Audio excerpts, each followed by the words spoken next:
நாம் இன்றைக்கி வலி இல்லாத ஒரு வாழ்க்கை வாழணும்னு ஆசைப்படுறோம். அதாவது உடல் உழைப்பு இல்லாத ஒரு ஒரு வாழ்க்கை, உடல் உழைப்பு இல்லாத ஒரு வாழ்க்கை.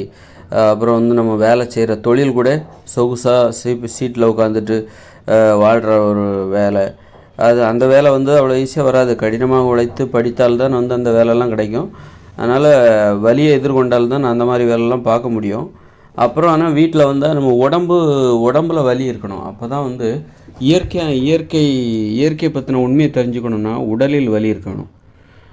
மூளையில் உள்ள வலியை வச்சுக்கிட்டு தான் நம்ம இன்றைக்கி கஷ்டப்பட்டு படிக்கிறாங்க. அப்புறம் அது மூளையில் ஏற்படுகிற ஒரு வலி. மூளைக்கு நிறைய வேலை கொடுக்குறோம். அப்போது மூளையில் அந்த வலி ஏற்படுகிறது. அந்த வலியை வைத்து கொண்டு தான் இன்றைக்கி இந்த இயந்திர அறிவியல் உலகில் ஒரு அலுவலகத்தில் உட்காந்துக்கிட்டு நாற்காலியில்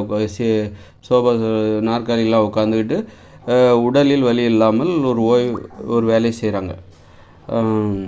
அந்த மாதிரி அப்போது மூளைக்கு வேலை கொடுக்குறாங்க. உடம்பு அப்போ இயற்கை. ஆனால் அது செயற்கையான உண்மை, இயற்கையை பற்றிய செயற்கையான உண்மை. இந்த இயந்திர அறிவியல் உலகில் வாழ்வதற்கு ஒரு செயற்கையான உண்மை தேவைப்படுகிறது. இயற்கையை பற்றிய ஒரு செயற்கைப்படுத்தப்பட்ட ஒரு உண்மை, ஒரு மிகைப்படுத்தப்பட்ட உண்மை. அதற்கு நீங்கள் என்ன பண்ணணும்னா உங்கள் மூளையில் வலியை ஏற்படுத்தணும். உடம்பில் வலி ஏற்பட்டுச்சுனாக்கா இயற்கையை பற்றின உண்மையை நீங்கள் தெரிஞ்சுப்பீங்க. உடல் வலி மூலமாக இயற்கையை பற்றின உண்மை தெரிஞ்சுப்பீங்க. உண்மையோட வடிவம் என்பது வலி நிறைந்தது. உண்மையின் தன்மை என்பது எப்படின்னாக்கா அது வலி நிறைந்தது. அதனால் உண்மை ரெண்டு வகையான உண்மை இருக்குது. இயற்கையை பற்றிய இயற்கையான உண்மை, இயற்கை பற்றிய செயற்கையான உண்மை.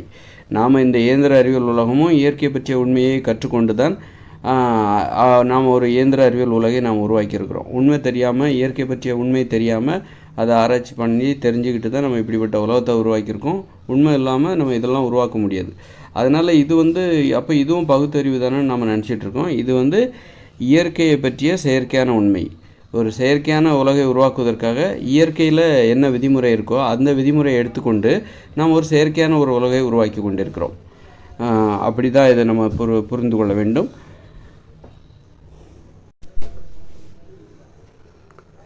உண்மை என்பது வலி நிறைந்தது. வலி இருந்தால் தான் உண்மையை தெரிஞ்சுக்க முடியும். வலி இல்லாத ஒரு வாழ்க்கை, வலிக்கு பயந்து கொண்டு வாழ்கிற வாழ்க்கை, அப்போ நம்ம உண்மைகளை தெரிஞ்சிக்க முடியாது. அதனால் சோம்பேறித்தனமான அந்த மோகம் இருக்குல்ல, அது உண்மைகளை தெரிஞ்சு கொள்வதற்கு தகுதியற்ற ஒரு வாழ்க்கையாகும்.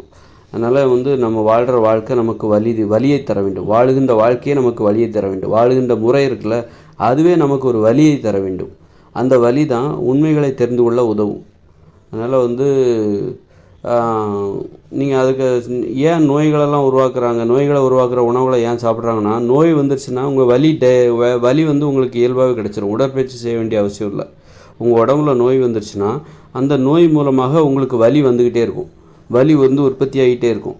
அந்த வலியை வச்சுக்கிட்டு நீங்கள் ஒரு இயற்கையை பற்றிய செயற்கையான உண்மையை தெரிஞ்சுக்கலாம். அந்த மாதிரி தன்னைத்தானே அழித்து கொண்டு அதன் மூலம் ஒரு வலியை உருவாக்கி கொண்டு அதன் மூலம் இந்த உலகில் வாழ்வதற்கு ஒரு எளிதான வழிமுறையாக நோய்கள் மீது மக்கள் நம்பிக்கை வைக்கிறார்கள். அதான் மூட நம்பிக்கை. அது ஒரு மூடத்தனமான நம்பிக்கை தான்.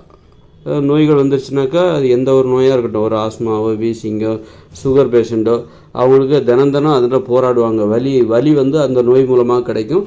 அதை வச்சுக்கிட்டு அவங்க உடற்பயிற்சியே செய்ய வேண்டிய அவசியம் இல்லை. அந்த வலியை வச்சுக்கிட்டே அவங்க அந்த வாழ்வதற்கான தினசரி வாழ்க்கையை எதிர்கொள்வதற்கான அந்த விழிப்புணர்வு அவர்களுக்கு கிடைத்துவிடும். அதனால தான் பெரிய பெரிய லட்சியவாதிகள்லாம் ஒரு நோயோடு இருப்பாங்க. கடந்த காலங்களில் பார்த்திங்கன்னா பெரிய லட்சியவாதிகள் எல்லாமே அவங்க உடம்புல ஏதாவது ஒரு நோய் கண்டிப்பாக இருக்கும். குணப்படுத்த முடியாத ஒரு நீடித்த நோய், ஏதாவது சுகர் இருக்கும், அல்லது இந்த சர்க்கரை நோய், நீரிழிவு நோய், புற்றுநோய், இப்படி ஏதாவது ஒரு நோய் இருக்கும். ஆஸ்மா, வீசிங், ஏதாவது ஒரு நோய் இருக்கும். அந்த நோயின் மூலமாக ஏற்படுகிற அந்த வலியை வைத்து கொண்டு அவர்கள் தங்கள் வாழ்க்கையில் விழிப்புணர்வோடு வாழ்ந்து முடித்து விடுவார்கள். வேதனையோடு வாழ்ந்து முடித்து விடுவார்கள். அப்போ அது இன்றைய தலைமுறையினருக்கு அது பொருந்தலை, அதை ஏற்றுக்கலை. மகிழ்ச்சியாக வாழணும், அதுக்கு என்ன தேவை? அதுக்கு உடம்புல ஆக்கப்பூர்வமான வலி தேவை. இப்போ அந்த லட்சியவாதிகள்லாம் அவங்க வாழ்க்கையில் சாதனைகள் செய்தார்கள். ஆனால் அவர்கள் மகிழ்ச்சியாக வாழ்ந்தார்களா என்பது தான் இங்கு மகிழ்ச்சியாக வாழ்கிறவர்களை பார்த்து தான் மக்கள் பொறாமைப்படுகிறார்கள். இப்போ அந்த காலத்தில் சாதித்தாலே பொறாமைப்படுவார்கள். மகிழ்ச்சியாக வாழ்வது ஒரு கடந்த காலங்களில் பெரிதாக வியந்து பார்க்கப்படவில்லை. இந்த உலகத்தில் எது வியந்து பார்க்கப்படுகிறது என்றால் மகிழ்ச்சியாக வாழ்வது என்பது வியந்து பார்க்கப்படுகிறது.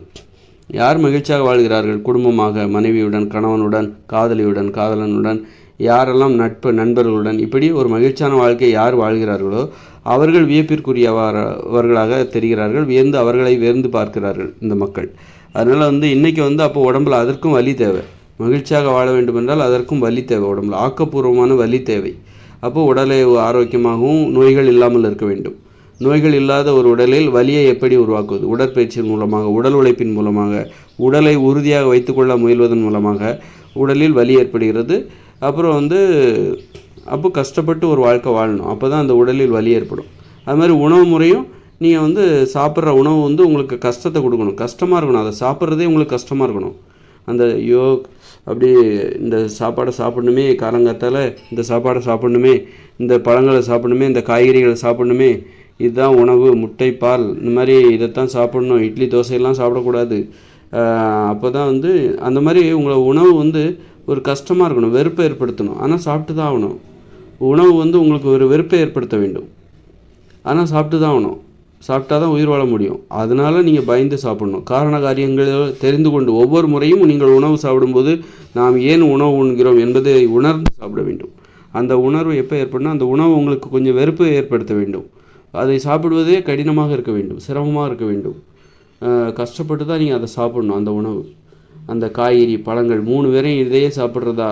அதாவது உப்பு இல்லாத அந்த சமைக்கப்பட்ட உணவுகளை தான் சமைக்கப்பட்ட உணவுகள், பச்சை காய்கறிகள், பச்சை பழங்கள், இதை வந்து இயற்கையோடு எழுந்த மனித வாழ்க்கையில் சாப்பிடுவாங்க. உப்பே எடுத்துக்க மாட்டாங்க. உப்பே அவங்களுக்கு கிடைக்காது. எப்படி இருக்கும் பாருங்கள், சப்புன்னு இருக்கும் 3 வேளையும். அப்போ எவ்வளோ கஷ்டமாக இருக்கும் பாருங்கள் அவங்களுக்கு அந்த சாப்பாடு. இன்றைக்கி நம்ம வந்து ஒரு உப்பு சேர்த்து சமைக்கப்பட்ட உணவுகளை சாப்பிடும்போது நமக்கு கஷ்டமே இல்லை. அது கஷ்டமே இல்லாத, ஒரு வலியே இல்லாத ஒரு சாப்பாடு. அது வேறு விதமான வலியை உருவாக்கிவிடும், நோய்களை ஏற்படுத்தி அப்புறம் ஒரு வலி வந்துடுது. அதனால் வந்து நீங்கள் வந்து இயற்கை பச்சை காய்கறிகள், பழங்களை சாப்பிடும்போது உங்களுக்கு வலி ஏற்படும், கஷ்டமாக இருக்கும், சிரமமாக இருக்கும். அதன் மூலம் வந்து உங்களுக்கு வந்து நோய்கள் வராது, ஒரு மகிழ்ச்சியான வாழ்க்கையை வாழலாம். இந்த வலியை எதிர்கொண்டால் அந்த மகிழ்ச்சியான வாழ்க்கை உங்களுக்கு கிடைக்கும் பரிசாக. அதனால் வலி என்பது ரொம்ப முக்கியம். வலி இல்லாமல் உடற்பயிற்சி வலி வந்து இருந்தால் தான் உங்களை உண்மைகளை தெரிந்து கொள்ள முடியும், ஒரு உண்மையான வாழ்க்கை வாழ முடியும். வலி இல்லாமலே, உடற்பயிற்சி செய்யாமலே, உடல் உழைப்பு இல்லாமலே வாழ்கிற வாழ்க்கை போலியான வாழ்க்கை. அதை நல்லா தெரிஞ்சுக்கோங்க. போலியான வாழ்க்கை தான் இங்கே நிறைய பேர் வாழ்ந்துட்டுருக்காங்க. அதனால் போலியான வாழ்கிறவர்களை பார்த்தாலே தெரியும். உடலில் உறுதி இருக்காது, நோய்களோடு இருப்பார்கள், அல்லது அது மாதிரி இருப்பாங்க. அதனால் வந்து வலி நிறைந்த வாழ்க்கை தான் அழகானது. ஏன் வந்து ஒரு உடற்பயிற்சி செஞ்சவங்க அவங்க வலி நிறைந்த வாழ்க்கை, அதனால தான் அவங்க அழகாக இருக்காங்க, அவங்க உடம்பு அழகாக இருக்குது, அவங்க வாழ்க்கை அழகாக இருக்குது, அவங்க மகிழ்ச்சியாக வாழ்கிற முறையே அழகாக இருக்கிறது. அதனால் அதன் மீது இப்பொழுது மக்களுக்கு ஒரு மோகம் ஏற்பட்டுள்ளது. மகிழ்ச்சியாக வாழ வேண்டும், அதற்காக வலிகளை எதிர்கொள்ள வேண்டும், அதற்காக மக்கள் இப்போ தயாராகி கொண்டிருக்கிறார்கள். அதற்கான பிரச்சாரம், ஒரு புரட்சி என்பது இப்போ நடந்துகிட்ருக்கு. புரட்சின்னா வீதிக்கு வந்து போராடுவது தான் புரட்சி என்று நினைத்து கொள்ளாதீர்கள். மக்களுடைய மனங்களில் ஏற்படுகிற அந்த மாற்றம் தான் புரட்சி. அந்த புரட்சி இப்போ நடந்துகிட்ருக்கு. இப்போ மகிழ்ச்சியாக வாழ வேண்டும், உடலை உறுதியாக வைத்துக்கொள்ள வேண்டும் அப்படிங்கிற நோய்களை கடந்து இப்போ வந்து நோய்கள் பற்றி கவலைப்படுவதை விட்டுவிட்டு இப்போ உடலை எப்படி உறுதியாக வைத்துக்கொள்வது, அழகாக வைத்துக்கொள்வது, மகிழ்ச்சியாக வாழ்வது என்பது பற்றிய சிந்தனைகளில் மக்களுடைய மனங்களில் ஏற்பட்டுள்ள அந்த மாற்றத்தை இப்போது உலகம் முழுவதும் காண முடிகிறது. அதுதான் புரட்சி, இப்போ நடந்துகிட்டு இருக்கிற புரட்சி. ஏன்னா 20 வருஷத்துக்கு அப்புறம் நாம் மகிழ்ச்சியாக வாழ்வதற்கான ஒரு உலகில் நுழைய போகிறோம். அதற்கு அவருடைய உள்ளுணர்வு இப்பொழுதே அவர்களை தயார்படுத்தி கொண்டிருக்கிறது. அதற்கு மக்கள் எப்படி தயாராகணும்? மகிழ்ச்சியாக அங்கே போகணுன்னா மகிழ்ச்சியாக வாழலாம். அதை எதிர்கொள்ளணும்னா அது ஒரு ஆக்கப்பூர்வமான வலி இருக்குது. அதில் அந்த வலியை எதிர்கொண்டால்தான் மகிழ்ச்சியாக வாழ முடியும். அந்த உலகை எதிர்கொள்வதற்கு இப்போதிருந்தே அவர்கள் தயாராகி கொண்டிருக்கிறார்கள். அதுதான் அது உள்ளுணர்வு. அதாவது நமக்கு வெளிப்படையாக தெரியாமல் இருக்கலாம், இந்த உலகம் 20 வருஷத்துக்கு கழிச்சு என்னவா மாறப்போகுதுன்னு உங்களுக்கு வெளிப்படையாக தெரியாமல் இருக்கலாம். ஆனால் வந்து நம்ம எல்லாருடைய உள்ளுணர்வுக்கும் அது கண்டிப்பாக தெரியும்.